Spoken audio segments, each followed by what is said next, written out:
Olá, pessoal, muita boa tarde a todos. Eu sou a Sirlene, estou responsável pelas áreas de marketing e vendas no CPQD. Quero desde já agradecer muito a presença de vocês que nos acompanham e sejam todos muito bem-vindos. Hoje nós teremos a nossa segunda live sobre o radar, sobre o relatório Radar Conecte-se ao Novo 2020. Na última semana, exatamente há uma semana, na última quarta-feira, nós tivemos a primeira live com o tema O Mapa do Cenário Brasileiro de Adoção de Novas Tecnologias. E hoje, nosso tema é como acelerar a inovação e a adoção de novas tecnologias, ok? Antes de começarmos o nosso bate-papo aqui com os nossos convidados, eu quero brevemente fazer um resumo sobre a abordagem do relatório, né, para aqueles que ainda não viram e para aqueles que já viram, a gente relembrar a abordagem do relatório. Vamos projetar o relatório, aí está a cara do nosso radar, tá certo? E aí, então, lembrando que esse relatório trata da consolidação de opiniões de executivos e especialistas sobre a maturidade, o impacto e o prazo de adoção de 28 tecnologias divididas em 6 grupos. Lembrando que quando a gente fala da maturidade, nós estamos falando de emergente, nascente, inicial ou convencional. Quando falamos sobre o impacto da adoção da tecnologia, esse impacto é classificado em baixo, médio, alto ou disruptivo. E quando falamos de prazo de adoção, temos aí 3 linhas. Até 2 anos, consideramos curto prazo, de 3 a 5 anos, médio prazo, ou acima de 5 anos, considerado longo prazo. Vale lembrar também que foram aproximadamente 260 respondentes que estão distribuídos entre os setores de TI, telecom, energia, indústria, agro, financeiro e governo, ok? Então, os grupos, e a gente vai tocar no assunto aqui dessas tecnologias ao longo do nosso bate-papo, os grupos das tecnologias são rede e conectividade, inteligência artificial, confiança, privacidade e segurança, computação avançada, mobilidade e veículos autônomos, IoT e dispositivos inteligentes, ok? E agora sim, vamos então chamar nossos ilustres convidados. Hoje teremos a honra da presença aqui da Rosilda, presidente executiva da P&D Brasil. O Gontijo não chegou ainda, mas o Gontijo deve juntar-se a nós nos próximos minutos, né? O Gontijo, que é o diretor do Departamento de Ciência, Tecnologia e Inovação Digital do MCTI. O Rodrigo Duclos, que é o CDO da Claro. E o Maurício Conte, que é fundador da W Connect e também idealizador do projeto Simples Receita, que ele vai contar um pouquinho para a gente na sequência, ok? Para a gente aqui começar o nosso aquecimento, eu vou pedir que, por favor, cada um de vocês se apresente brevemente, na ordem Rosilda, Duclos e Maurício, ok? Vamos lá? Tá mudo.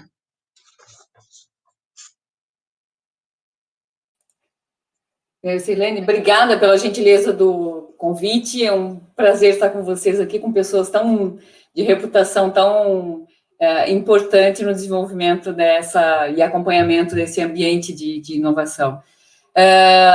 Eu sou presidente da P&D Brasil, economista, empresária, também tenho uma consultoria de relações governamentais há mais de 15 anos, e na P&D Brasil a gente tem lá um conjunto, uma amostra muito importante de empresas de tecnologia nacional, que tem como DNA investir agressivamente em P&D.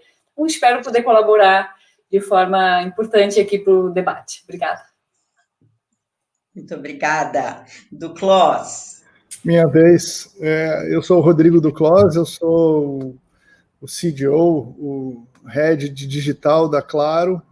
Claro, pensando NET, Claro, Embratel, que se juntaram sobre essa marca. A gente tem uma atuação tanto os meus times constroem os produtos digitais, mas também como um centro de excelência dentro da empresa de difusão do mindset ágil, digital e estamos conduzindo a transformação digital de uma grande empresa. Espero aprender muito aqui nos próximos minutos. Valeu, muito obrigada, Duclos. Maurício, vamos lá, Maurício.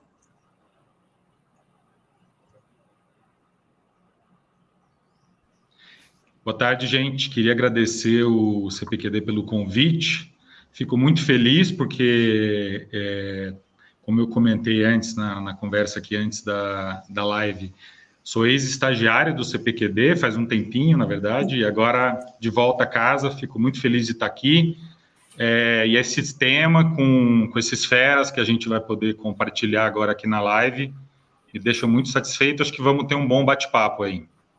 Eu sou, só falando um pouquinho da Simples Receita, né? Sou fundador da Simples Receita, que é a primeira solução de prescrição digital de medicamentos usando blockchain. Muito bom, Maurício, muito bom. Pessoal, mais uma vez, sejam todos bem-vindos, vamos bater um papo bem legal aqui. Olha, a ideia do nosso bate-papo, a gente organizou em 3 blocos, né? Nós vamos começar falando sobre as barreiras na adoção de novas tecnologias, quais são as principais oportunidades percebidas, e vamos fechar com o 3º bloco, explorando como acelerar o ritmo de adoção de novas tecnologias. Além disso, nós também teremos, além das perguntas aqui que nós organizamos, nós teremos perguntas do público. Então, eu quero aproveitar para lembrar, na verdade, eu quero fazer 2 lembranças aqui. Uma delas é que o pessoal que está aí nos acompanhando no YouTube, que coloquem suas perguntas no chat, e a gente pretende, ao final, fazer o máximo de perguntas possível dentro do nosso tempo disponível. Nosso plano aqui é batermos papos por 1h30, ok? E eu quero também dar um segundo recado que, na verdade, eu esqueci, deveria ter falado no início, mas olha, aqueles que ainda não baixaram o relatório Radar Connect Cell Novo 2020, por favor, entrem no site do CPQD, o link vai aparecer aí para vocês também no YouTube, e baixem o relatório, tá bom? Vale muito a pena. Ok? Então, vamos lá, vamos dar início ao nosso bate-papo. Para começar, então, com a questão barreiras na adoção das novas tecnologias, e de qualquer nova tecnologia, né? Começando aqui uma contextualização, não é novidade para nenhum de nós, todos sabemos que a adoção de qualquer tecnologia não é de qualquer organização, governo, seja lá quem for, ao adotar uma tecnologia, não visa adotar a tecnologia pela tecnologia.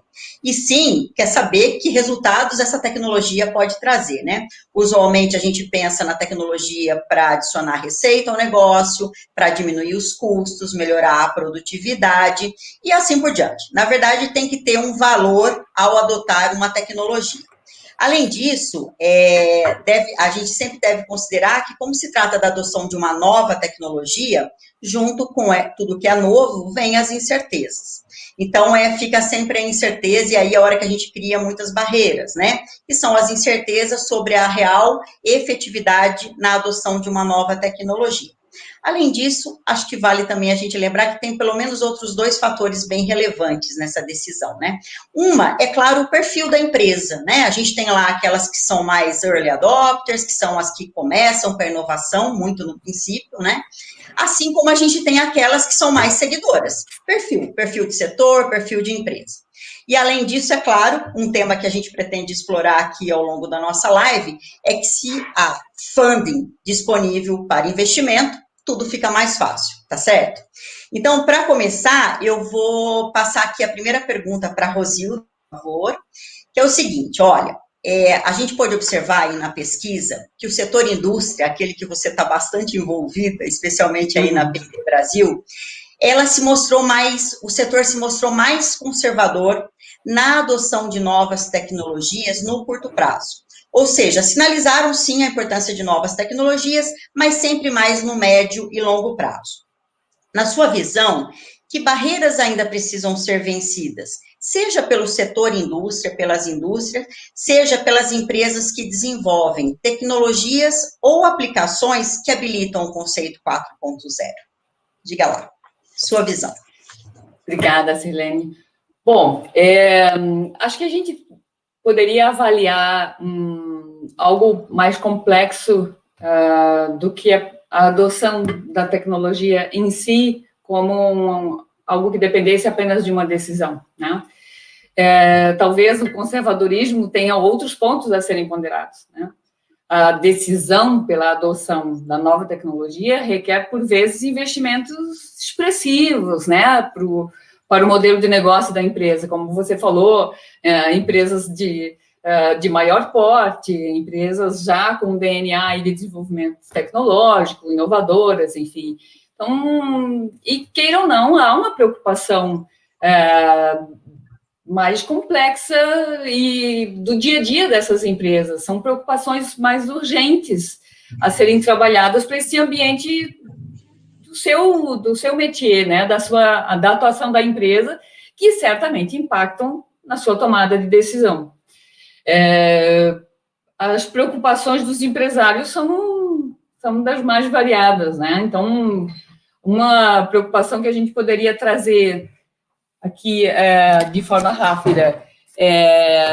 Só um pouquinho, por favor. Pronto. Na semana passada, no dia 26, o governo publicou um decreto que institui a Estratégia Federal de Desenvolvimento para o Brasil, 2020 e 2031, próxima década. A estratégia, ela utiliza 3 possíveis cenários para a evolução da economia brasileira nesse período. E destaca 3 cenários para a condução dessa estratégia, como sendo algo a se ponderar, né? E esses 3 cenários, como condição, ele considera que, fundamentalmente, que essas escolhas estejam apenas restritas ao ambiente doméstico. Então, assim, o ambiente econômico internacional considerando-se neutro, né, que nada aconteça. E aí, nessa estratégia, eles colocam, assim, o cenário de referência, ou seja, um cenário com reformas macrofiscais, assim, baseados numa capacidade ociosa atualmente, um cenário transformador, que implica na realização de reformas amplas e o aumento da escolaridade, ou seja, ela tem um impacto importante no que se refere ao ambiente, e um cenário com um quadro de desajuste fiscal. Onde tem desequilíbrio fiscal, não houve reformas que permitissem conter os gastos, enfim. Então, ou seja, um aumento da desconfiança. Então, assim, se para a definição de uma política, o próprio governo já estipula ali 3 ambientes possíveis de acontecer, vejam o quão complexo é esse nosso ambiente no Brasil, né? E ontem, uma frase do Rodrigo Maia que diz assim: quem vai explodir se a pauta da Câmara não andar é o governo. Então, pense assim, durma-se com um barulho desse, né? Então, assim, a gente tem todo um ambiente internacional, interno, e ainda os nossos colegas do Executivo e do Legislativo ali tendo que criar ali uma sinergia. Então, há um ambiente de complexidade muito maior do que simplesmente a decisão da adoção da tecnologia ou não, né? E sem falar outras questões de financiamento, de demora na tomada de decisão para moderniza ou não moderniza, mas, enfim, a preocupação do empresário, ele tem aí um olhar para o ambiente de negócios e ele acompanha muito o médio e longo prazo, né? Ok, muito obrigada, Rosilda. Bom, pessoal, vou combinar uma coisa aqui com vocês. Caso alguém queira adicionar, comentar, eu tenho uma pergunta diferente para cada um de vocês, mas eu quero que vocês fiquem muito à vontade, caso queiram falar sobre a pergunta do anterior, ok? Algum comentário do Clós, Maurício? Vamos para a próxima? Vamos para a próxima, eu acho que eu vou comentar na próxima. Maravilha. Eu acho que o ambiente é complexo mesmo, Silene, e está sendo discutido uma série de normas, né? O projeto de lei 3443, o projeto de lei 7316, que versam, inclusive, sobre temas que o estudo do CPQD cobriu. E a existência ou não de segurança jurídica para investimento é um ponto que vai acelerar ou não a adoção de algumas dessas tecnologias. Inclusive, o relatório ele leva em conta a não existência desse arcabouço legal. É óbvio que se tiver um arcabouço legal bem definido, e me parece que essas propostas são boas, mas ainda estão em discussão, é óbvio que daí as empresas investem, e aí principalmente falando aqui de dois grandes players, né, a Rosilda como a indústria e também a indústria de telecomunicações, que é muito relevante na transformação digital. Óbvio que se você tem uma legislação que te dá garantias, né, com certeza vem uma onda de investimento muito grande das empresas mais tradicionais, e as empresas como a minha, que são disruptivas, obviamente ganham fôlego aí nesse cenário, né? Perfeito, perfeito. O desejo há, a necessidade é clara, né? A gente precisa que os caminhos sejam viabilizados da melhor forma possível, não é? Bom, vamos lá, Duclos, uma para você agora, vai lá. Sua vida tá fácil, né? Na perspectiva de uma grande empresa de telecomunicações, setor consolidado, e a gente está falando aqui de uma grande empresa, sem dúvida nenhuma, mas quais são aí os principais desafios, barreiras, ao promover a sua transformação digital e incorporar as novas tecnologias no negócio? Quero aproveitar, que eu acho que tem a ver com isso aqui, e já quero colocar também, juro que tem a ver, tá? Uma pergunta que veio aqui já durante as inscrições, que acho que vale você comentar também, ó. A pergunta vem lá da Simone Andrade, de Recife, e a pergunta é: qual é o impacto da falta de talentos com domínio sobre as novas tecnologias na agenda digital das grandes empresas e do país? Gostou dessa, né? Já matou, né? Vamos lá. Não, primeiro eu vou fazer a ponte, assim, com um pouco que a Rosilda falou das preocupações. Eu acho que a preocupação do empresário é sempre com o negócio, né? E uma grande empresa é a mesma coisa, não muda. O fato de o empresário não existir, de ser um grupo de executivos ou uma empresa grande o suficiente para não ter uma pessoa única, né, decidindo tudo, mas qual o benefício para o negócio? Como eu me diferencio do competidor? Como eu crio valor para o cliente? Como eu faço a roda girar? Acho que o ponto que estava subjacente à reflexão da Rosilda é que não é a tecnologia pela tecnologia, né? Adotar tecnologia não implica em gerar valor. A gente usa a tecnologia para alguma coisa, né? Para criar valor, para se diferenciar, para conquistar mercado, para mudar modelo, para reduzir custo, para entregar, né, preço menor. Então, só assim que a gente movimenta, né, a roda, movimenta o mercado, e não tem como fazer isso sem entender profundamente as oportunidades que existem no mercado, né? As oportunidades que, do ponto de vista do cliente, né, como que a gente pode ser inovador.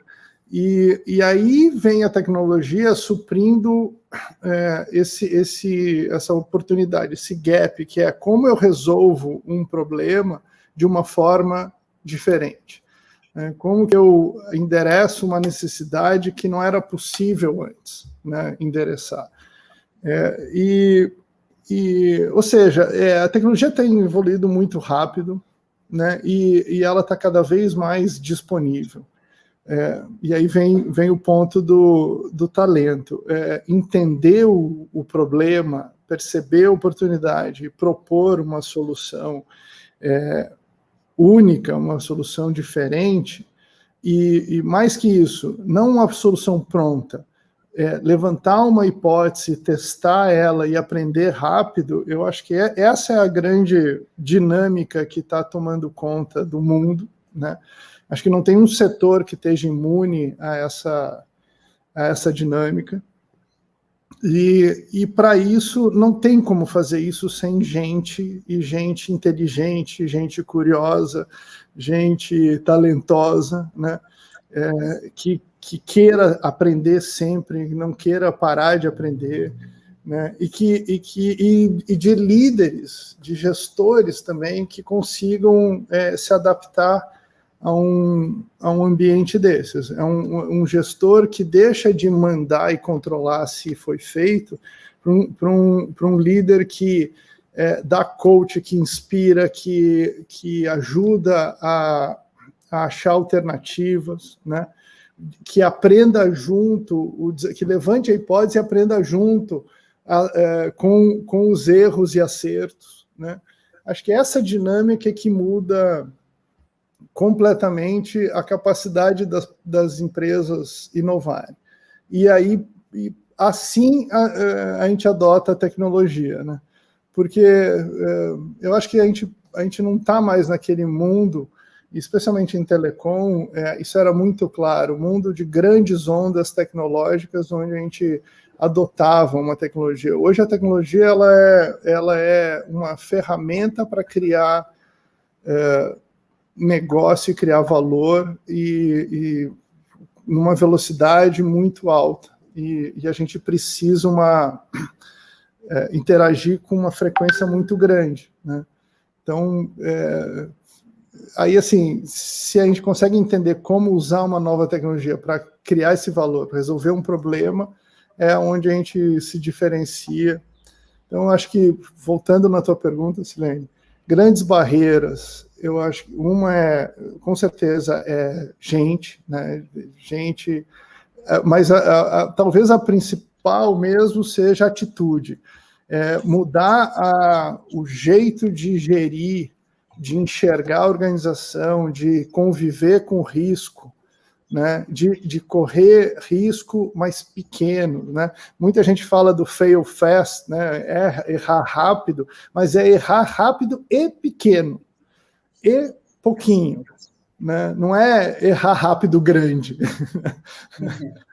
Errar rápido e pequeno, aprender rápido e tornar o erro numa fonte de aprendizado e de captura de oportunidade. Muito bom, muito boa essa abordagem, é isso mesmo. Se o erro for grande, o tombo é grande, fica mais difícil se reerguer, né, em qualquer contexto. E demora para decidir, e dói muito, então fica muito machucado e demora a reinvestir, então... O medo, né? O medo de arriscar novamente, ele cresce fora do que deveria. Tá bom, muito obrigada. Pessoal, vou só interromper um pouquinho as perguntas para dar aqui as boas-vindas ao Gontijo, que pegou um trânsito virtual terrível, mas Gontijo, estamos muito felizes aqui com a sua chegada. Seja muito bem-vindo. Eu vou fazer uma pergunta aqui para o Maurício, para vocês entrando aqui, mas tem pergunta para você e aí você aproveita e se apresenta, ok? Então, vamos lá, Maurício. Para você, como aí está à frente de uma startup, né? A gente sabe que a adoção de tecnologia, ela faz parte do processo de explorar oportunidades inovadoras, disruptivas, como você disse, né? Especialmente quando a gente está falando aí desse empreendedorismo de base tecnológica. Conta um pouco para a gente quais foram e são ainda, ou não são, se estão resolvidas, né? As barreiras, as principais barreiras enfrentadas aí na tua jornada do Receita Simples. Conta um pouco para a gente aí, no seu papel, sobre isso, por favor. Então, tem um ponto aí que acabou de ser comentado em relação à mão de obra, né?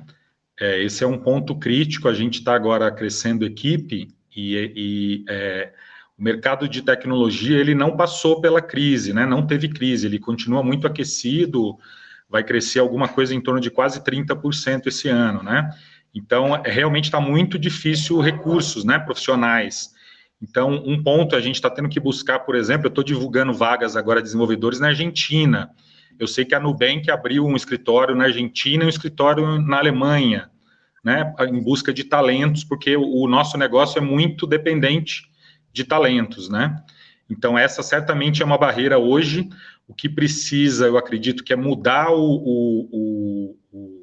talvez o ensino médio no Brasil e inserir a tecnologia como talvez um currículo básico ou um currículo complementar, mesmo em cursos que não são cursos técnicos. Porque um programador, se tiver uma boa base de línguas e de matemática, em 6 meses, 1 ano, você forma um programador, né? mais simples, e está faltando esse recurso, né? A gente forma muito engenheiro, mas muitas vezes está faltando o empreiteiro ali, o cara que executa mesmo o trabalho, não só o arquiteto de software, que é o cara que elabora, né, o projeto. Outro ponto importante, e isso tem mudado, mas a gente sofre um pouco na indústria de saúde, que é uma indústria um pouco mais conservadora, é quando você lida com tecnologias de ponta, em nosso caso B2B, você lida muitas vezes com receio de investimento ou com outras prioridades de investimento, né? A gente teve uma época agora que foi muito propícia à nossa tecnologia por conta da necessidade de distanciamento social.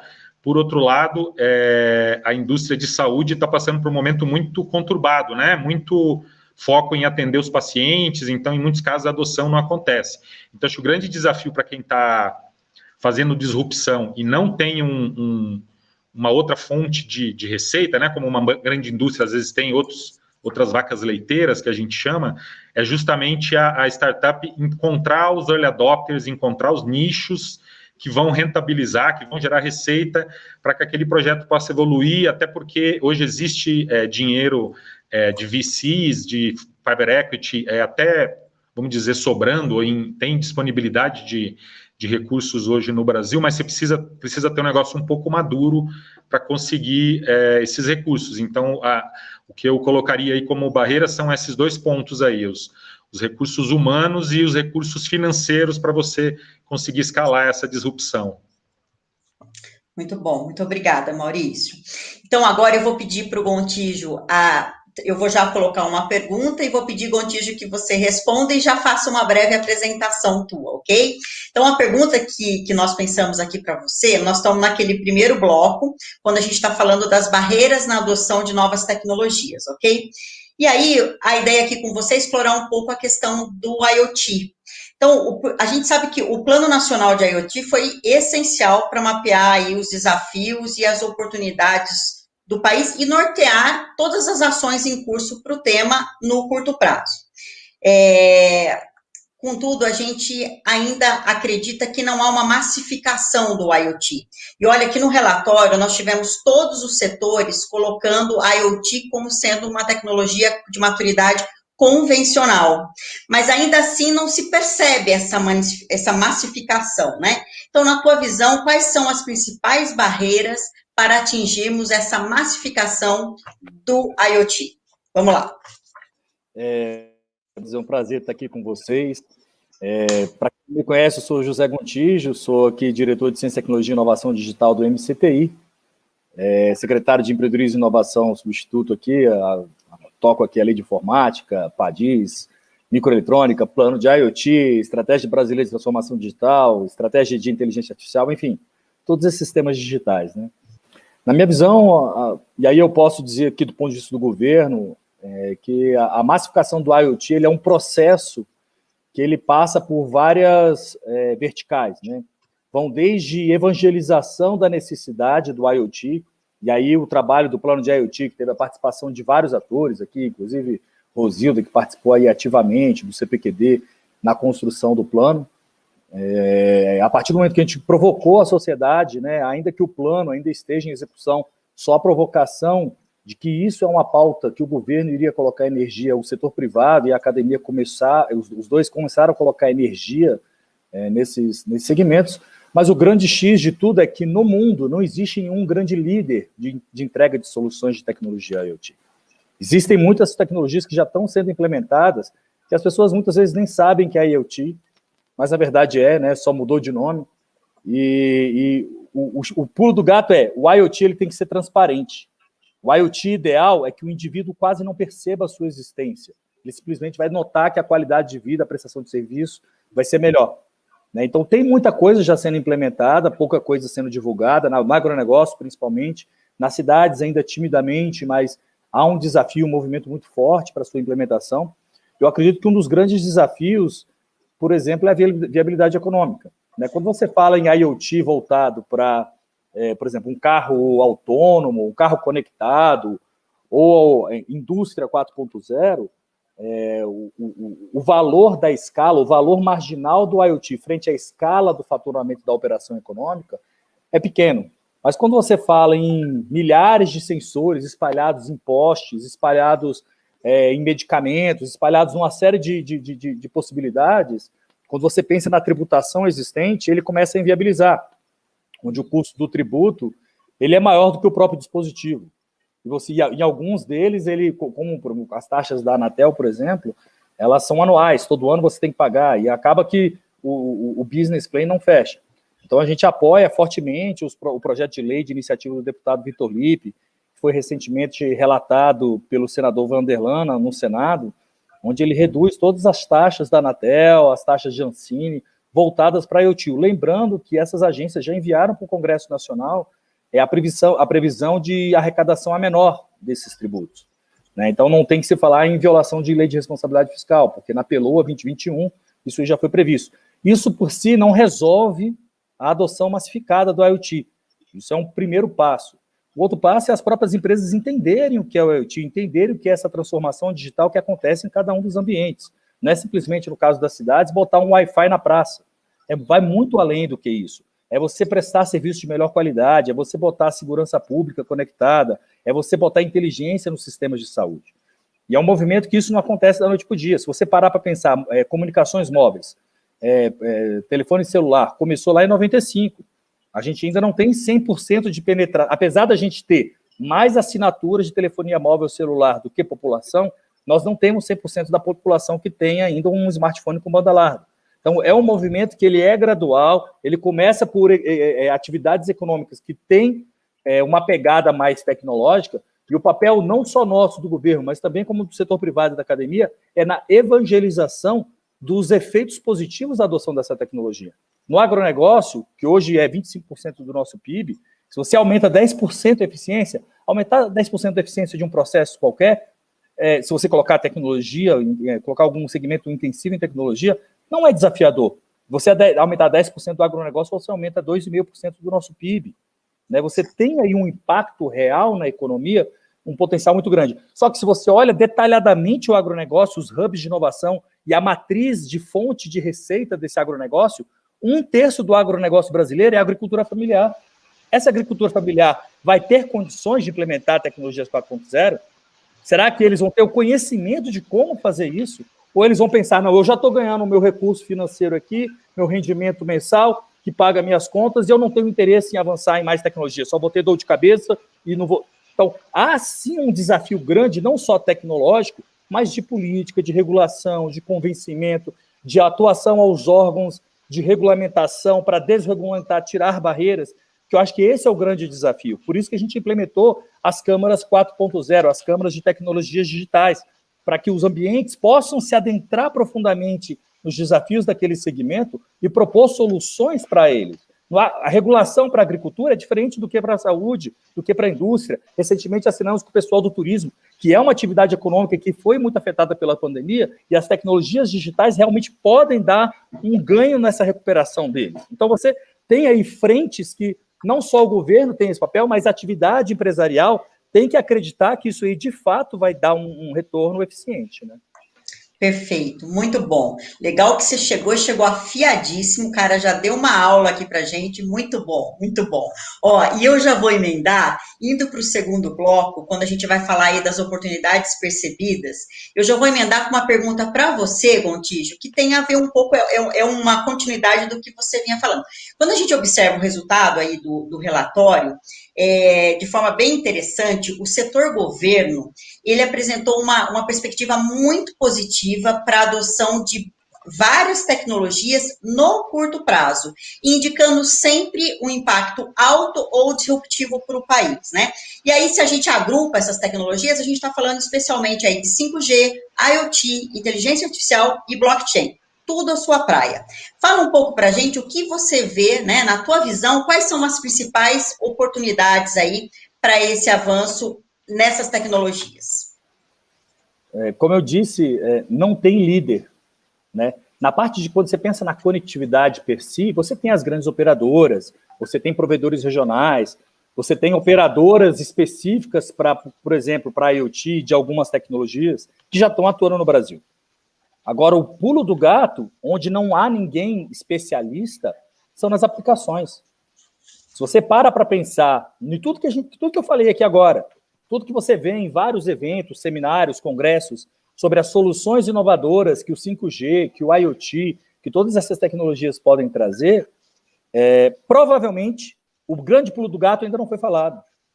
Quando a gente recebeu o telefone celular lá em 95, quando o smartphone surgiu em 2009, 2008, ninguém podia imaginar que ele se tornaria o que ele se tornou hoje nas melhores das previsões.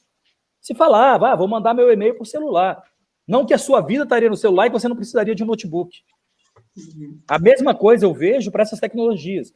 Do mesmo modo que o IoT realmente é algo que é disruptivo, mas quando você pensa, por exemplo, em inteligência artificial, é um novo paradigma. As pessoas ainda não raciocinaram, ou não, talvez elas sabem que é algo importante, mas não têm a dimensão do impacto que essas tecnologias digitais já estão tendo na sua vida, e que daqui a 10 anos a vida vai ser completamente diferente como é hoje. Então, o que eu penso pense nas aplicações para a solução de problemas concretos. E não precisa ser algo grande, pode ser uma coisa bem específica, que resolve o problema de uma grande indústria. Exemplo, voltar para o agronegócio. 30% da produção brasileira se perde na logística. 30% da produção de grãos ou se perde porque cai do caminhão, ou por N motivos. Se você reduzisse um pouquinho isso daí, você teria um ganho gigantesco. E não são soluções mirabolantes que resolveriam isso. Você precisa organizar, fazer um business plan, conseguir financiamento. O grande X que eu vejo pense pragmaticamente em algo que você consiga dar passo por passo e pense aonde você pode alcançar no médio prazo. Olhe aonde está doendo o calo. Não tente copiar o seu vizinho. O engenheiro brasileiro ele tem a capacidade, o cientista, o pesquisador brasileiro, ele tem a capacidade de olhar um pouco diferente, né? Olhar sobre perspectivas diferentes. Não olhar só a visão eu tenho a tecnologia e vou ofertar. Né? Eu conheci um CTO de uma grande multinacional, numa viagem que eu fiz a Estocolmo, e ele me contava a história dele oferecendo tecnologia para o prefeito de Estocolmo. Ele pegou toda a tecnologia, ele era líder global no segmento dele, e falou, prefeito de Estocolmo, vamos transformar Estocolmo na cidade mais inteligente do mundo. O prefeito de Estocolmo respondeu, não quero nada disso. Pense na decepção desse CTO, voltou para a prancheta e pensou, refletiu e voltou numa nova postura para esse prefeito. E virou para ele, qual o seu problema, prefeito? Não importa qual seja, eu vou resolver ele. E o prefeito falou, minha população está envelhecendo. Dito e feito, voltou toda a corporação e resolveu o problema daquele prefeito. Então, é o que eu falo. Óbvio que a tecnologia, per si, ela é inovadora, ela já existe, redes neurais existem. Eu estava aqui com o secretário do Rio Grande do Sul, agora há pouco, junto com o ministro, discutindo sobre quando surgiu lá a discussão de redes neurais, lá em 2003, que muita gente falava que aquilo não teria futuro, e hoje é o que é. Entendeu? Pense futuro, pense na aplicação, pense na solução e no problema do outro, e usar o seu conhecimento para resolver aquilo. Eu falar que uma solução é o pulo do gato, talvez eu esteja esquecendo o que realmente é importante, aquilo que ninguém ainda pensou, e que o pesquisador pode estar pensando agora. Muito bom, muito obrigada. Olha, agora eu vou aqui para uma pergunta para o Duclos, tá bom? Bom, a gente, todos, né, vimos acompanhando aí os esforços das operadoras aí ao longo do lançamento das últimas tecnologias de comunicação, na criação de ofertas para o mercado que vão muito além de só a conectividade, né? Isso tem sido um desafio constante para as operadoras. Dado aí a chegada, né, do 5G, esse universo de aplicações, possibilidades de aplicações cresce muito, né? A promessa de mais segurança, baixa latência, alto throughput, então se espera aí um volume muito maior de aplicações. Como é que você vê as oportunidades para as operadoras se destacarem como protagonistas na oferta de aplicações disruptivas a partir do 5G? Vamos lá. Eu vou defletir um pouco a pergunta, tá? Porque eu como um engenheiro que já implantou muita rede, eu gosto de pensar que, assim, eu vou ser consistente com o que eu falei antes, e eu concordo 100% com o que o Gontijo estava falando aqui. Entender o problema, entender a oportunidade para criar valor. ou para eliminar etapas ou momentos de destruição de valor. Tá? Também pode ser isso, pode ser que tem uma coisa muito ruim, muito chata, mas necessária que acontece, e eu dou um jeito de eliminar aquela etapa num negócio, numa jornada, numa experiência do cliente. Isso também funciona. Eliminar momentos de destruição de valor. Eu acho que a rede, eu acho que é a mesma coisa que a tecnologia, assim, ela te habilita a fazer coisas, mas ter o profundo entendimento do problema e o profundo entendimento da tecnologia ou da rede vai te habilitar a resolver de forma criativa e diferente esses problemas. Então, 5G promete muita coisa em termos de latência, né, de velocidade, mas as tecnologias de baixa potência, de uso de sensores, né, CAT-M, NB-IoT, que são outras redes que a gente também está rolloutando em paralelo com 5G, com outra velocidade, eu acho que também trazem muita oportunidade de se aproveitar esses problemas, essas oportunidades de negócio. Eu gosto da fala do Gontijo quando ele fala de ser pragmático. O que a gente está fazendo, e aí eu vou pedir desculpas à parte do meu time que deve estar querendo me matar aqui, que na hora que eu me apresentei, eu falei muito de digital e acabei esquecendo de falar que eu fui um dos criadores do Beyond Claro, que é o hub de inovação da Claro, que é o time que está tentando construir essa ponte entre a Claro e o ecossistema de inovação aberta, ICTs, universidades e todos as startups como um todo. O que a gente está fazendo, né? Voltando na tua pergunta. A gente, entre outras coisas, a gente está programando alguns hackathons e a gente está usando as novas redes como um estímulo a trazer os criativos e os desenvolvedores para perto da gente. Porque, de verdade, deixa eu deixar bem claro, a gente não quer vender só conectividade. A gente não enxerga a conectividade como o nosso papel único e exclusivo. A gente enxerga esse mundo, né, o nosso negócio, assim, a nossa obrigação é gerar valor, e isso já vem de uma fusão de empresas, então a gente já entrega valor consolidando o conteúdo, sendo o melhor broker do mercado de conteúdo. A gente tem aplicativos, a gente trabalha a gente subiu na cadeia de valor, então o Gontijo falou da aplicação. Eu acho que assim, não existe um cenário onde todo esse investimento, esse esforço que o país está fazendo, ele tem que se pagar através da geração de aplicações que criem valor ou que eliminem destruição de valor. Eu costumo dizer que uma operadora como a Claro, querendo e tendo essas iniciativas, essa mexida que eu estava falando antes de atitude, a gente pode impulsionar demais esse ecossistema, mas eu vou deixar para o próximo bloco para explicar. Tá bom, ótimo, tem uma pergunta para isso mesmo, vamos lá. Bom, agora então eu vou passar aqui uma pergunta para o Maurício. Maurício, tudo bem aí? Vi que você caiu algumas vezes, mas você está nos ouvindo bem aí, né? Tudo bem, então vamos lá. E aí a coisa oscilou. Tá certo. Maurício, vamos lá, pensando em oportunidades, então. Olha, pelo relatório também, a gente pôde observar que, com exceção do setor financeiro e governo, né, ou seja, a maioria dos setores que responderam à pesquisa, consideram a adoção da tecnologia blockchain como algo para o médio e longo prazo, ou seja, para mais de 3 anos para frente. Como é que você vê isso e como você vê a possibilidade de identificar oportunidades para a adoção dessa tecnologia, do blockchain? Então, acho que aí tem dois pontos que eu queria reforçar. até complementando um pouco o que foi dito aí sobre a questão da inovação, né, que o Duclos disse, de criar valor e de minimizar ou zerar destruição de valor, né?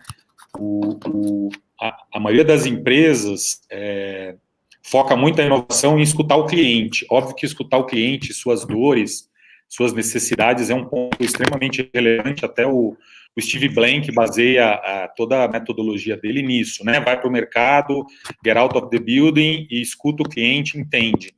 Mas existe também uma inovação disruptiva, e o Steve Jobs falava isso, né? Que o teu cliente não sabe o que ele quer.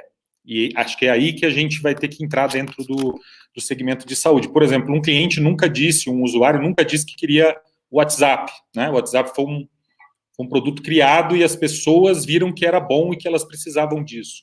Então, dentro do segmento de saúde, como é um segmento mais conservador, onde a gente está, a gente acredita bastante nisso, mostrar que gera valor e em pedaços, talvez, da cadeia que nunca se pensou que poderia se fazer diferente, né?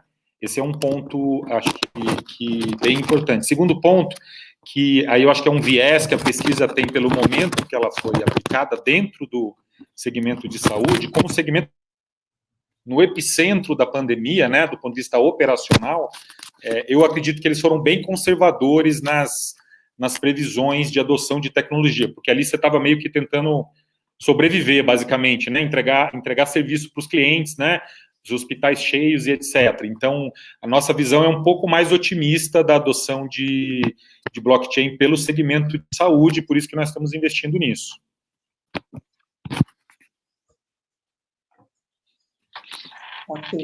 Ok, terminou, né? Tá bom, deu uma tremida aqui.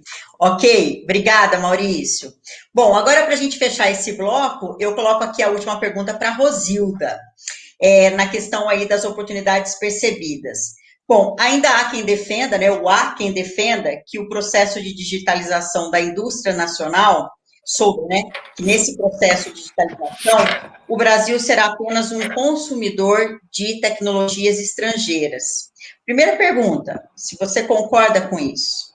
Segundo, há espaço para criarmos tecnologia nacional? A gente pôde observar aí durante a pandemia, pegando o gancho da pandemia, especialmente aquelas indústrias com a cadeia produtiva longa e que dependia de componentes importados, tiveram problemas de abastecimento, né? Então, emendando com isso, nesse contexto aí da pergunta, o que tiramos de lição aí com a pandemia nesse contexto, né, do desenvolvimento de tecnologia nacional? Vamos lá.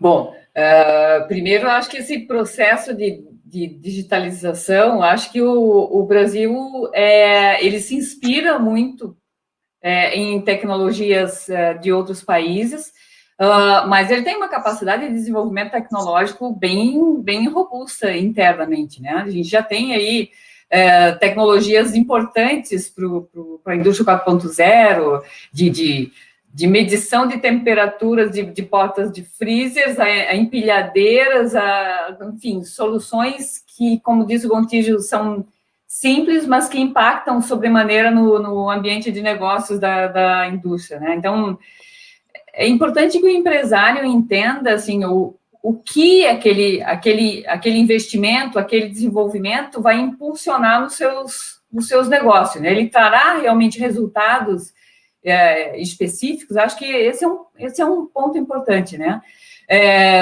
A gente tem lá na PID Brasil um programa chamado Raio X, onde as empresas se visitam e trocam experiências e as melhores práticas na gestão de P&D, na condução de projetos. E esse projeto ele foi ampliando e ele foi criando ali outras oportunidades de negócios entre as empresas. Então, há um espaço muito importante do desenvolvimento tecnológico, dessas parcerias estratégicas entre as empresas. Por exemplo, no momento de pandemia, a gente tem uma das empresas da PID Brasil que criou uma solução de ozônio para ambientes ambientes limpos, esterilizados, né? Então, assim, a oportunidade, ela é o tempo inteiro um provocador nosso, das empresas que têm o DNA de investir em pesquisa e desenvolvimento, né? O Brasil é um país importante, principalmente para as empresas de software. Acho que aí há um espaço importante para que o governo estimule e apoie mais as indústrias de software. Afinal de contas, nesse momento, a mão de obra de software brasileira é uma das mais baratas, né?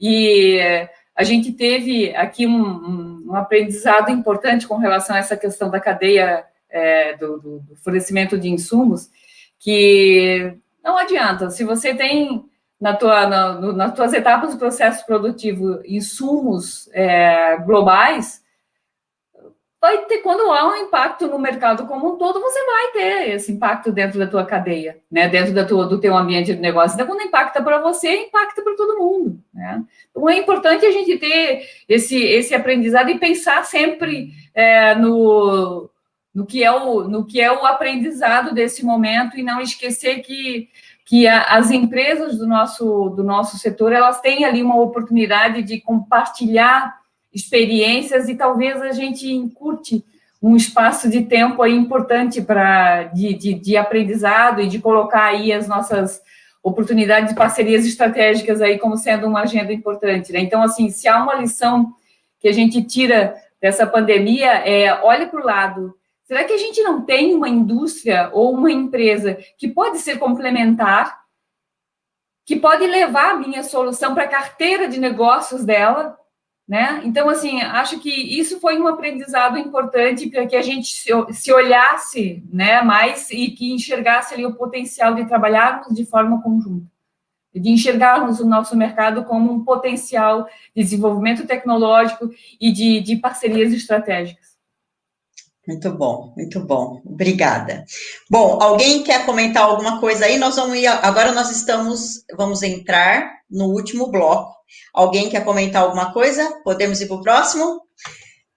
Ok, vamos lá. Então, a gente falou aqui, sim, ainda temos barreiras, né? Aqui foram mencionadas algumas barreiras a se levar em consideração, que são importantes, mas nós também falamos que oportunidades temos várias, né? E aí, então, agora nesse bloco, vamos falar um pouco de coisas que, de certo modo, já até foram tocadas aqui nos blocos anteriores, né? Mas como a gente acelera esse ritmo de adoção de novas tecnologias? E aí eu quero começar com o do Clos e já pegar o gancho que ele já estava começando ali, que é justamente isso, né, do Clos. A partir da sua experiência na Claro,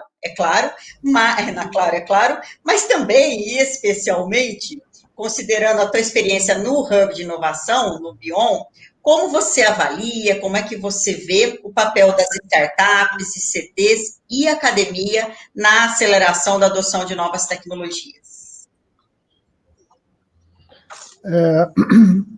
Vou começar dizendo o que eu acho que a gente tem.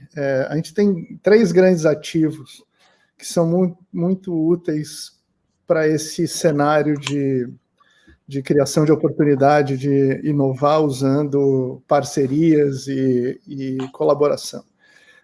Né? Que, primeiro, assim, a gente é muito grande. Então, a gente tem um alcance bem grande. A gente tem muito cliente, a gente tem muito cliente pessoa física, pessoa jurídica, muitas empresas.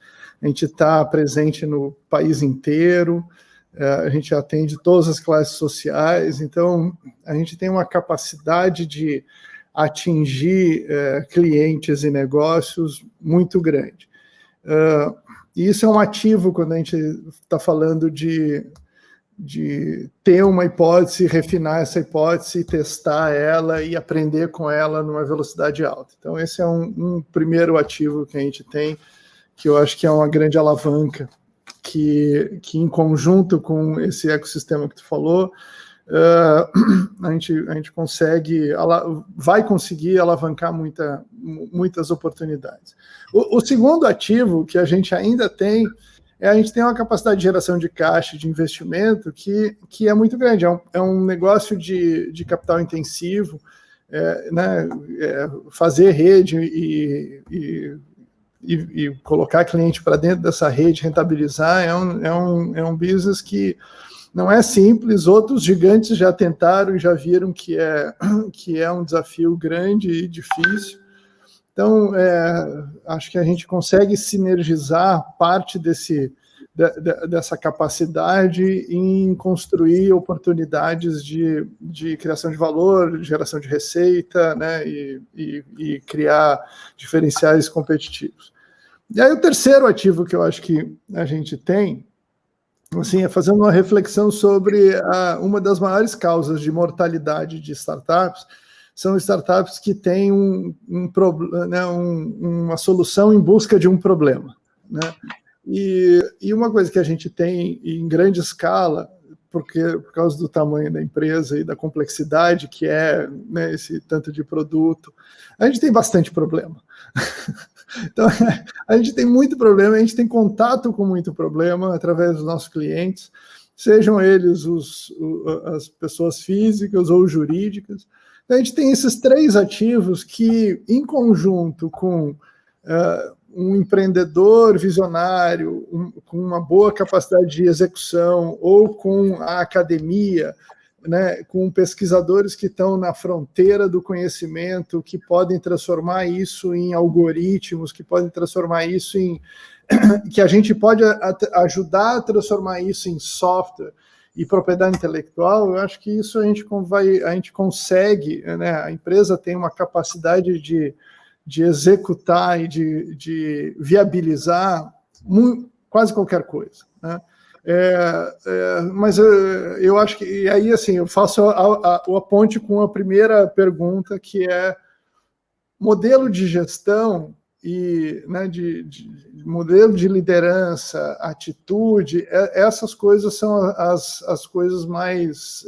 porque é comportamento. Mudar comportamento não é virar uma chave, né? Então, tem um tanto de convencimento, de evangelização, mas tem muito de tentativa e erro, e isso é uma das coisas que eu mais me orgulho, assim, da gente na Claro, ter conseguido criar um ambiente de autonomia, de inventividade, onde a gente estimulou esse comportamento. Eu estou muito seguro de que agora a gente cada vez mais escala isso, e a gente vai surpreender muita gente num curto período de tempo. Muito legal, muito legal. E como ICT, a gente quer estar junto com você, não esquece. Muito bom, muito bom. E aí, eu quero engatar aqui, como você falou um pouco da startup, quero engatar aqui uma pergunta para o Maurício, né? Que tem um pouco a ver com isso que você acabou de mencionar. A gente sabe que, no geral, né, as startups, elas não têm necessariamente o desafio de se transformar digitalmente, porque, usualmente, elas nascem digital. E elas também nascem, usualmente, trazendo soluções disruptivas, ao ponto de, muitas vezes, mudar hábitos, né? Que tem um pouco disso, mudar hábito, é verdade, o problema está ali, às vezes ele está super explícito, às vezes nem tanto, mas a verdade é que a adoção leva a uma mudança de hábito, uma mudança de cultura, o que também, usualmente, leva um tempo para viabilizar o negócio. Na prática, para parar em pé, né? E aí a pergunta para o Maurício, que é um ator aí nesse ecossistema como startup, como empreendedor, como levar uma ideia adiante, apesar dessas barreiras, né, desses desafios, e especialmente garantir a robustez e a escalabilidade para o crescimento, né? Depois, rompeu, olha, virou cultura, virou hábito. Como seguir atendendo o grau necessário de escalabilidade? Então, nesse caso, a estratégia que a gente usa, que muitas startups usam, é aparentemente fácil, mas não é tão simples, que é como descobrir os early adopters, né? Ou seja, existe uma curva normal aí, existe um grupo pequeno, de em torno de 16% dos usuários, ou um pouco menos, um pouco mais, depende muito do segmento, que está apto a adotar essa tecnologia antes do restante do mercado. Achar esse público que é o segredo, né? No nosso caso específico, por exemplo, existem alguns tipos de profissionais de saúde, especificamente falando dos médicos, que estão muito mais propensos a adotar a tecnologia por conta de serem, entre aspas, heavy users de prescrição. Então, quem trabalha com doença crônica, pediatra, né, que tem muita prescrição, porque é comum, né, a criança nas primeiras fases de vida ficar mais doente. Então, determinados perfis médicos, a gente está ainda finalizando o estudo disso, vai ter um volume de prescrição muito grande. E aí, para o nosso negócio, faz muito mais sentido e a gente provavelmente consegue ajudá-lo muito mais. Outras especialidades talvez prescreva menos, né? Sei lá, um psiquiatra, um psicólogo, etc., né? Então, algumas outras especialidades é diferente o comportamento. Então, nesse caso, nós precisamos entender bem o comportamento do público, seja como paciente, seja como médico, para conseguir descobrir onde estão esses early adopters que vão, talvez, ter mais valor, mais rápido, e aí, portanto, eles estão dispostos a romper essa barreira, muitas vezes cultural, de mudar o jeito de fazer algo que já se faz há décadas, né, e fazer de uma forma diferente, que é até melhor, mas naturalmente, né, isso aí, se você ler aquele livro Homo Deus, você vê claramente, o ser humano, ele é resistente à mudança, né, então, é natural do ser humano, do nosso cérebro, querer não mudar, porque onde ele já está, ele conhece bem, né, então, sair da zona de conforto, mesmo que seja para um lugar melhor, às vezes sofre resistência. Especificamente falando do nosso público, e vale para muitas startups, é um público conservador no uso de tecnologia, né? Eu não estou falando dos médicos recém-formados, até porque os médicos, eles começam a prescrever muito tempo depois, né? Porque geralmente ele vai se especializar e etc., né? E então, você entender bem esse comportamento é muito diferente, por exemplo, essa mesma solução de prescrição pode ser usada para dentista, de prescrever, mas os comportamentos são muito distintos. Aí você começa a ver, por exemplo, algumas curiosidades aqui para o pessoal entender, né? A gente foi estudar os médicos. A concentração de médicos no estado de São Paulo é enorme, né? Quase 30% aí dos médicos do Brasil estão no estado de São Paulo. Já dentistas, São Paulo é o 5º estado que mais tem dentistas. Rio de Janeiro, Minas, tem outros estados que são muito mais, proporcionalmente até com a população, tem um volume muito maior, né? E aí você vê, por exemplo, o perfil de veterinário mais homens, dentistas é um pouco mais feminino, então você começa a ver que tem hábitos de consumo do teu produto muito diferentes, apesar de todos estarem nesse mesmo guarda-chuva. Então, acho que eu deixo de mensagem é isso, entenda realmente bem quem é o teu cliente e onde que está esse early adopter que vai te ajudar a começar a escalada do produto, que é a fase mais difícil, né? Você ainda não tem receita. Sim, muito bom, muito bom. Obrigada. Bom, agora eu vou aqui com uma pergunta para a Rosilda.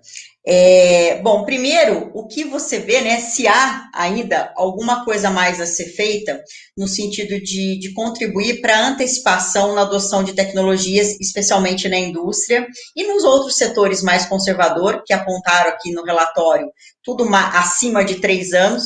Se você vê aí, o que mais pode ser feito para antecipar esse prazo de adoção?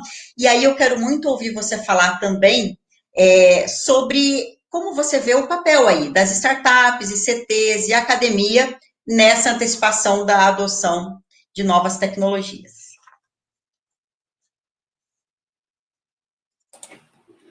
Bom, Sirlene, lá na PID Brasil a gente tem empresas que desenvolvem tecnologia, nasceram desenvolvendo tecnologia, né? E por isso são muito agressivas nesse investimento. São empresas que têm uma proximidade muito forte com os ICTs, né? Os ICTs estão ali dentro da casa dela o tempo inteiro, e ela está dentro da casa dos ICTs, né? É uma agenda compartilhada o tempo inteiro, né? E as startups, elas já são uma agenda nossa, né? Tem várias empresas que têm incubadoras, que têm programas de aceleração e de hackathons, buscando identificar oportunidades de diversificar portfólio, de levar soluções com tecnologia nacional. Então, acho que se a gente for olhar assim, para o que seria uma oportunidade de procurar reduzir esse tempo aí da adoção das tecnologias, acho que é uma questão cultural, né? Se todo empresário brasileiro pudesse ser picado pela mosquinha da atitude do pessoal da PID Brasil, que nasceram com o DNA, a competitividade está por meio da inovação, né? Então, eu acho que isso que seria, assim, importante no sentido de enxergar a oportunidade disso, de você estar lá na frente, de você entregar coisas novas, né? O prazer de você solucionar um problema, de você ter um produto que foi desenvolvido com um recurso de fomento, mas que você consegue entregar para a sociedade. Para a gente, inovação está quando você consegue entregar esse produto, quando você tem lá o produto vendido no mercado. Isso, para a gente, é inovação. Então, esse olhar mais arrojado de atitude, eu acho que cabe aí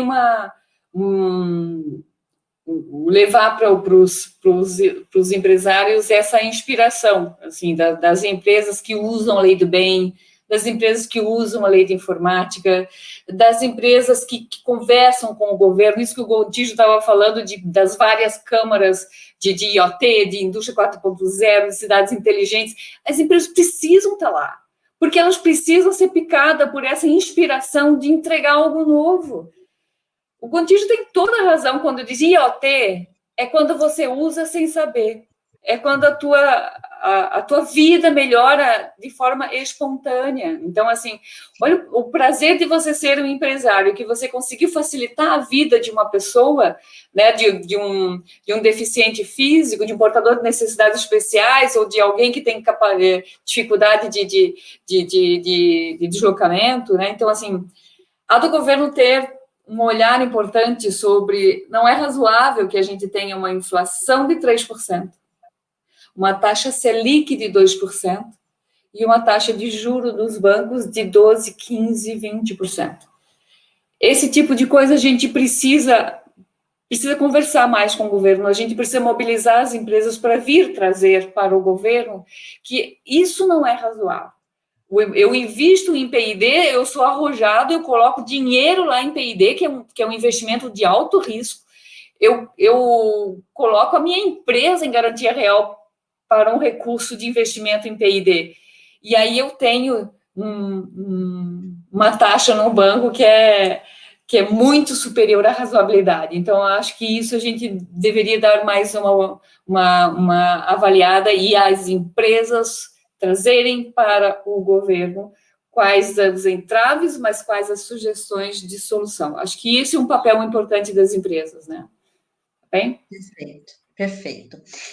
Já emendando aí, já que a gente falou de governo aí na sua fala, e lembrando que quando a gente comentou das barreiras no primeiro bloco, é claro que funding, disponibilidade de fomento é uma barreira, é importante ter, né? Então aí, Gontijo, a gente sabe, é claro, já há várias iniciativas importantes do governo nesse sentido, né? Aí a gente poderia mencionar aqui, quando a gente pensa no agro, a gente está falando do SEMEAR, os pilotos IoT lá com o BNDES para agro, para cidades, o blockchain no GovID, que acaba ajudando nessa experimentação em hipóteses de tecnologia ali no governo, né? A criação do Embrapi, os projetos PPI, enfim, já existem várias frentes aí do governo nesse sentido. Mas, na sua visão, o que mais poderia ser feito para essa aceleração? E depois eu volto para a Rosilda, porque eu quero ouvir dela também e de você esse papel das startups, falar um pouquinho deste ecossistema, que eu acho que todos nós concordamos que pode sim ser importante para essa aceleração, tá bom? Vamos lá, Gontijo. Obrigado. Como você mencionou, a gente já vem tomando várias iniciativas para, a Rosilda gosta de usar essa palavra, né, reduzir o risco das empresas, né, o compartilhar o risco, né, tentar induzir o setor e ir mais rápido para um lugar que ele pode até ir de qualquer maneira, mas demoraria mais tempo, né. Talvez o grande desafio, e essas iniciativas que a gente colocou são todas desenvolvidas não aqui de trás da minha mesa, aqui em Brasília, mas ouvindo todo mundo e as pessoas que trabalharam próximos às ações que a gente conduziu aqui no âmbito do governo federal, não só o MCTI, mas diversos ministérios trabalharam, né, nessas propostas.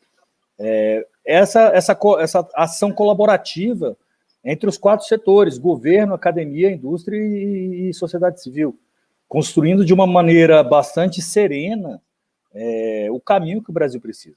Óbvio que há gargalos, né, de N montas. Quem quiser pegar o estudo do plano de IoT aí, impresso, deve dar 1,5 metro de altura, da quantidade de documento que a gente gerou e de benchmarkings e mapeamento de ambientes e tudo mais, que mostra vários desses desafios. Eu acho que o trabalho coletivo, não só para a construção da política, mas para a implementação de soluções, existe essa, não só no Brasil, isso é no mundo inteiro, essa postura de eu vou fazer tudo sozinho, é meu, eu que vou controlar todo o engine, eu que vou prover a solução, eu que vou faturar sozinho. É preciso pensar em projetos colaborativos, é preciso pensar em inovação aberta. A pessoa que está do seu lado, ela não é seu competidor, ela pode se juntar forças contigo e ambos avançarem mais longe. Eu acho que quando você pensa em tecnologias digitais, quando você pensa em inteligência artificial, quando você pensa em IoT, quando você pensa nessa gama de tecnologias, não só as digitais, inclusive as outras de outros setores, você trabalhar com outro parceiro te leva mais longe.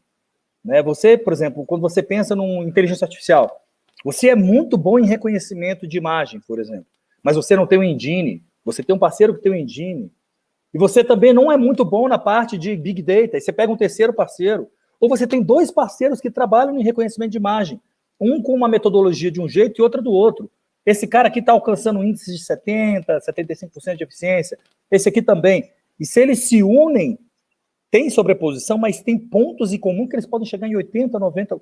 Então, é preciso pensar, e aí ser um pouco, acreditar na propriedade intelectual que você gerou, na condução da parceria que você vai construir nesses projetos colaborativos. Né? Tem aquele jargão, né? Sozinho a gente vai rápido, juntos vamos mais longe. E é isso mesmo. A P&D Brasil é uma prova viva disso. Eram empresas que estavam totalmente desconectadas, tinham suas brigas nos seus nichos de mercado com muita dificuldade, se uniram e hoje em dia elas são reconhecidas como um grupo de empresas com foco no desenvolvimento tecnológico nacional. O próprio Sindi Telebrasil, a partir do momento que as empresas se unem, elas apesar de ser... Isso é um exemplo muito interessante. Elas competem agressivamente, não é? O nosso amigo da Claro sabe, competem centavo a centavo no preço, no cliente. A gente sabe como faz parte do business dela, mas ao mesmo tempo elas conseguem se unir fortemente para pautas comuns. Eu acho que para você conseguir ter essa disrupção na adoção, no avanço da adoção das tecnologias, para que elas possam acontecer mais rápida, eu acho que se todos trabalhando juntos, todo mundo vai ganhar. O potencial de adoção que a gente vê nos estudos, não só nos brasileiros, é da casa de bilhões. Alguns desses ambientes aí que a gente estudou no plano de IoT, o valor de geração de riqueza até 2025 é o valor de uma dessas grandes operadoras que a gente tem no Brasil, de um desses grandes fabricantes fornecedores delas. Valor de mercado. Então, assim, por que não se unir e crescer e não só olhar para o Brasil? Buscar as cadeias de valor internacional. Óbvio que quando eu desenvolvo uma tecnologia, a minha maior dificuldade não é a tecnologia. A gente cansa de receber aqui no Ministério pesquisadores muito, muito capacitados, que desenvolveram seus projetos, desenvolveram sua solução tecnológica, e sempre tem aquele momento que ele chega para mim, e agora, eu preciso ir para o mercado, acha um cliente para mim. Esse não é o papel do Ministério. Ele tem que desenvolver desde a origem com um parceiro tecnológico que vai buscar mercado para ele. Se ele consegue, desde o início, achar um cara, e aí tem alguns exemplos no Brasil que tem isso, eu não vou citar quais são, mas tem exemplos, que detém, por exemplo, 90% do mercado de laser óptico do Brasil, ou do mundo, e ele desenvolve um pedacinho daquele negócio, ele tem 90% do mercado mundial. Então, é preciso pensar não como um jogo de damas, mata, come, morre, mata. Tem que pensar como xadrez, tem que pensar de maneira coletiva, entendeu? Perfeito. Rosilda, você quer agregar algo aí? Não, acho que faz todo sentido, principalmente quando o Gontijo provoca, dizendo que o cara tem lá a solução e agora o que eu faço, né? Que nem o cachorro que fica correndo atrás do rabo. A gente teve uma iniciativa lá com a URGS, lá no Rio grande do Sul, onde eu levei empresários para conversar com estudantes de engenharia do 5º ao 9º semestre. Aí eu botei eles a conversarem, sabe? Para dizer assim, olha, entenda que não basta só tu ter uma ideia. Tu tem que ter um espírito empreendedor, porque tu tem que convencer esses empresários aqui, ó, a olhar para a tua solução como sendo uma oportunidade de negócio. Então, tem um papel também de desenvolver esse lado de negócio, sabe? Porque senão ele vai ficar com conhecimento lá dentro e aí um grande estrategista frustrado, né? Porque não conseguiu levar para a sociedade a solução disruptiva dele, né? Então, o lado empreendedor é muito importante, a atitude é muito importante, errar é muito importante, né? Muito bom. Esse é exatamente o ponto que eu estava falando da grande empresa. Assim, eu ouvi do Eric Ries, do Lean Startup, quando ele esteve aí no Cubo, tá? Comentando assim, toda startup quer ser grande, né? E depois reclama que as empresas grandes têm problemas, mas assim, por que você quer crescer se você reclama? Então, o desafio que eu estava falando de atitude, mindset, é o mesmo. Apesar das empresas nascerem digitais,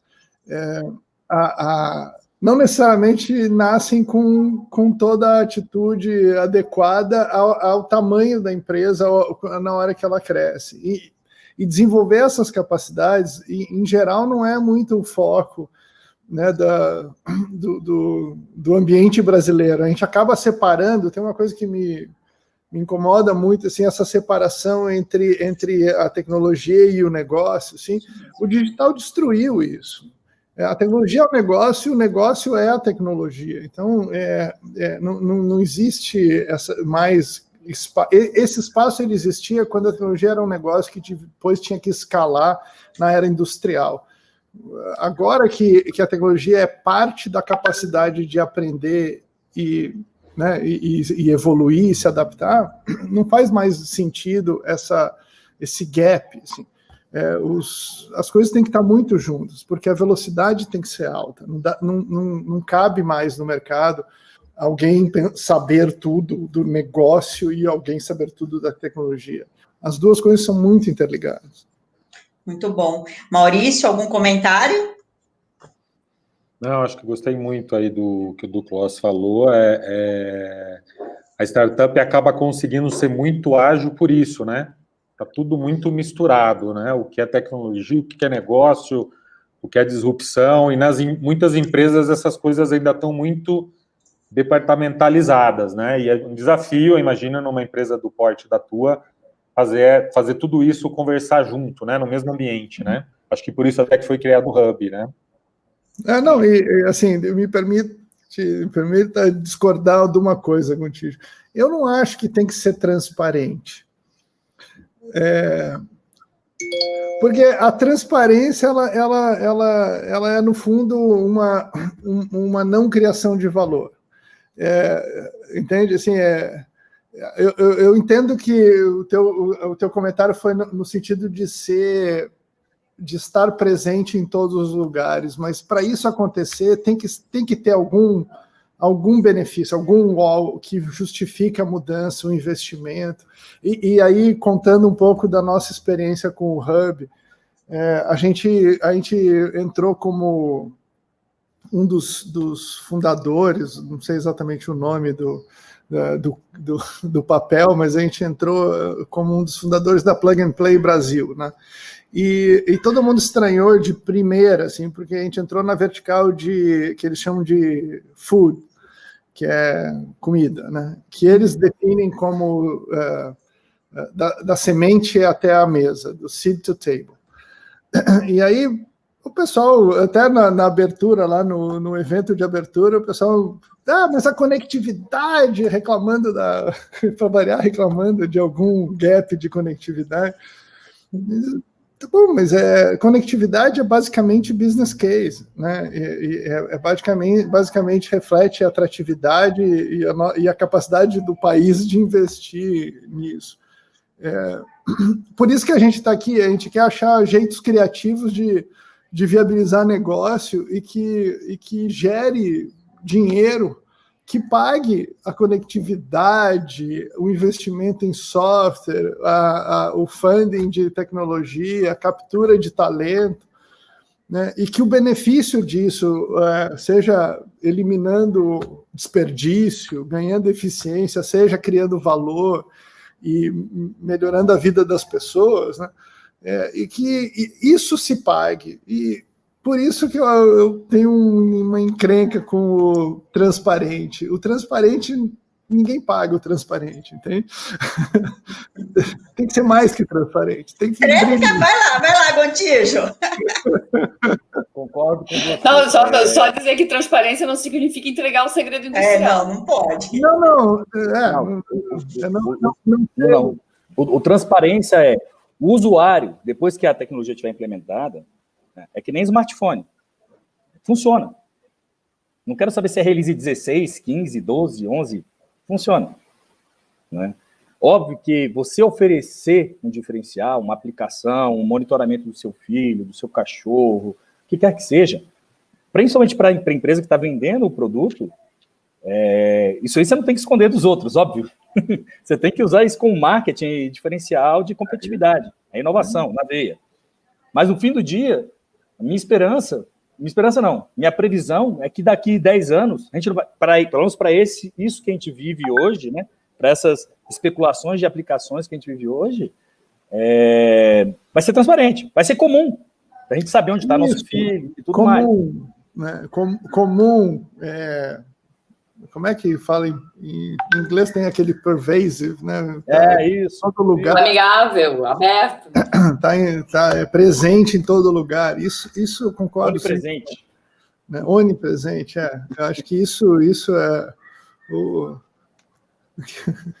o transparente no sentido de ser invisível, Sim. Tu falou bem, o smartphone funciona, mas ele começou sendo objeto de desejo, né? Assim, na verdade, teve várias tentativas de criar o que a Apple fez, eu acho, de excepcional, foi uma maestria na execução, não foi a ideia, foi a execução e a criação de uma visão que mudou o mercado, mudou a adoção e abriu, né, o caminho para o que a gente vive hoje. Assim, acho que até hoje eles se beneficiam disso, né? É um valor tão grande que se associou que eles continuam tendo uma margem disparada do resto da indústria. Sempre, né? Sempre a gente querendo a nova versão. E sabe que eu acho que também eu faria uma relação aí da transparência comentada pelo Gontijo, que é aquela transparência assim, a gente não pensa mais sobre aquilo, exceto do momento que a gente fica sem aquilo, não é? É o exemplo que você está dando. Parece que já é normal ter o Apple. Vai para um outro telefone que não tem nada. A conectividade, a gente esquece. Quando tá tudo bem, parece o básico do básico. Fica sem internet, você fala assim, minha vida parou. Não consigo viver, não é?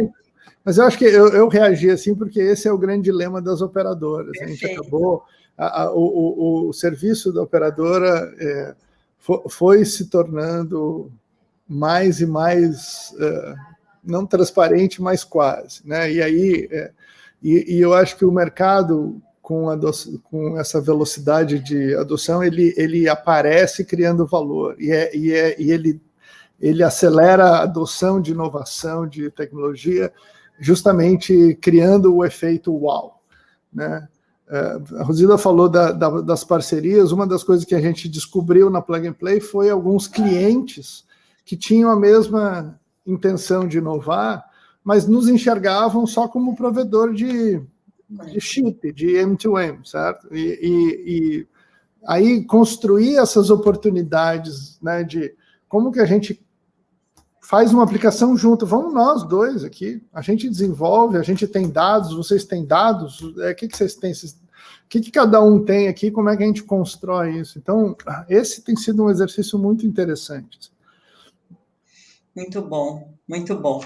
Olha, pessoal, a gente foi se estendendo aqui, porque a relação, eu tinha 5 perguntas aqui, mas que na prática elas foram respondidas ao longo do bate-papo, tá bom? Então agora o tempo passa muito rápido, já faz quase 1h30 que nós estamos aqui nessa conversa, que eu acho que foi muito legal. Então, antes de nós fecharmos, eu quero ainda dar um espaço para que vocês aí façam suas considerações finais, uns minutinhos aí, né, um minutinho para cada um, para a gente não estourar muito o horário. Façam, por favor, suas considerações. Quem começa? Pode escolher. Você, Rosilda. Vamos lá. Ladies first. Não, eu queria dizer que eu gosto muito desse ambiente de debate, porque a gente aprende muito, né? Eu estimulo sempre muito as empresas a conversarem, as empresas a interagirem, porque quando ela sai do mundinho dela e ela se expõe, e ela se testa, e ela se coloca numa vitrine, só assim ela abre oportunidade para expandir negócios e para enxergar novos horizontes. Então, o diálogo com comunicação, para mim, é o que justifica a gente ter ali um ambiente de interação, de troca e de fomentar o desenvolvimento tecnológico, né? Eu acho que o importante é a gente trazer para o nosso país a capacidade de entregar tecnologias para o uso, né? Inovar é levar para o cidadão melhor qualidade de vida, bem-estar, é para isso que a gente está aqui, né? É isso aí. Então, era isso. Um prazer estar com vocês. Muito obrigada, Rosilda. Do Clos? Você está mudo?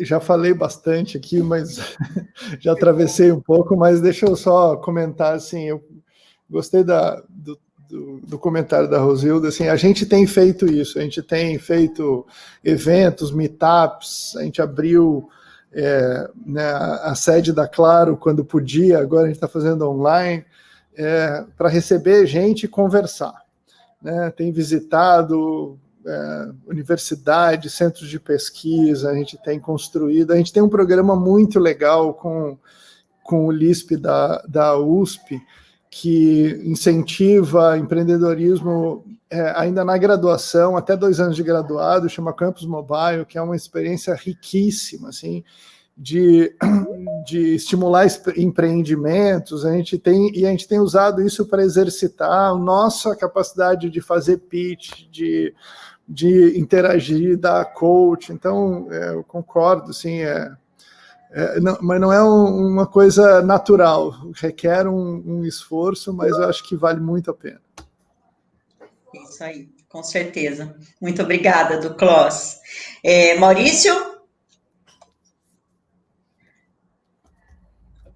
Queria agradecer a oportunidade com todos, parabenizar as ações, acho que o governo conseguiu, nessa área de eGov, trazer muitas coisas boas aí, Banco Central na parte do regulamentação, então acho que a gente está num momento muito positivo, espero que continue assim, com apoio até do Congresso, como a gente falou no começo, e queria convidar todo mundo que quer inovar na área de saúde, estamos aí, Simples Receita, estamos à disposição para conversar, trocar ideia, propor até, de repente, uma troca de caminho aqui, do nosso caminho, para viabilizar, trazer valor para a comunidade médica, são 500 mil pessoas no Brasil, e esse é o nosso foco.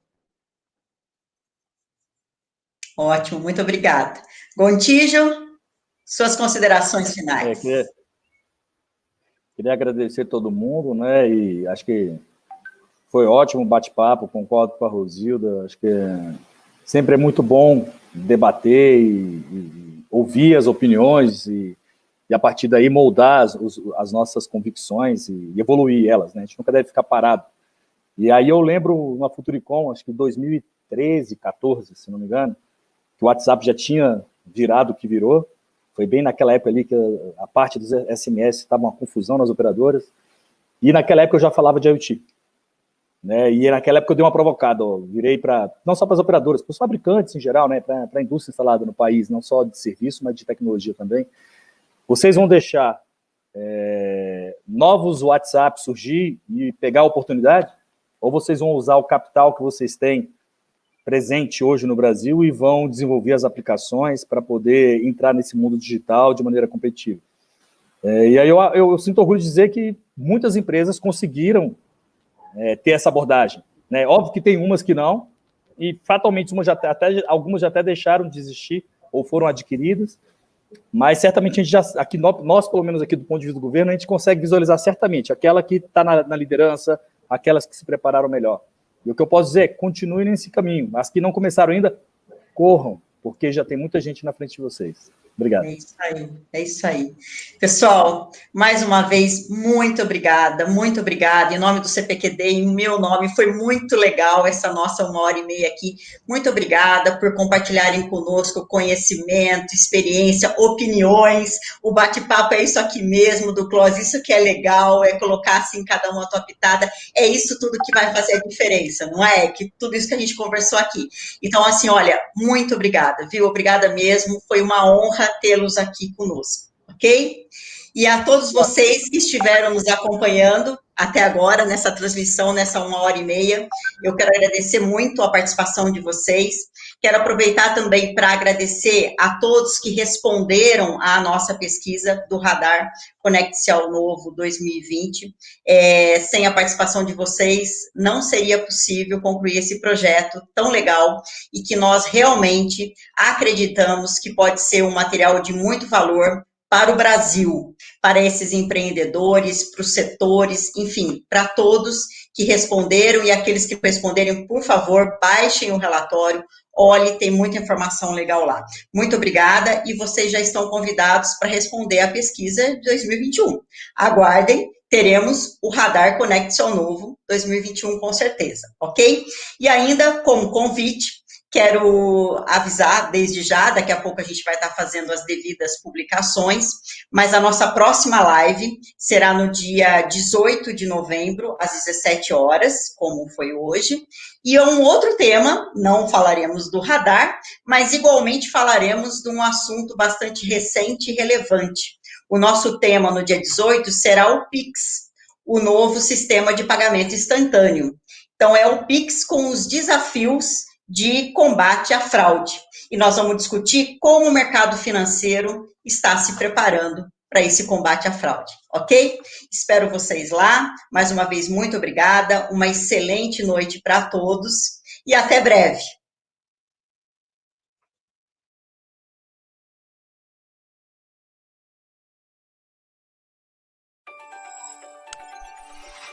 CPQD. O que esse nome lembra você?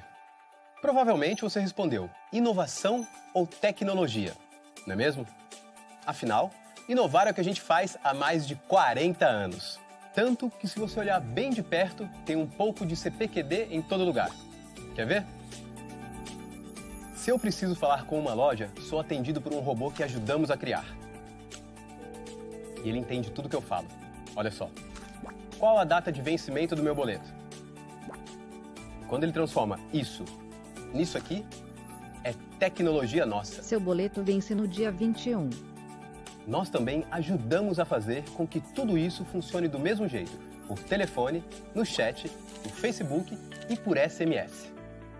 Quando o CPQD transforma todo esse atendimento em texto, a loja pode extrair informações muito importantes para que ela esteja sempre melhorando.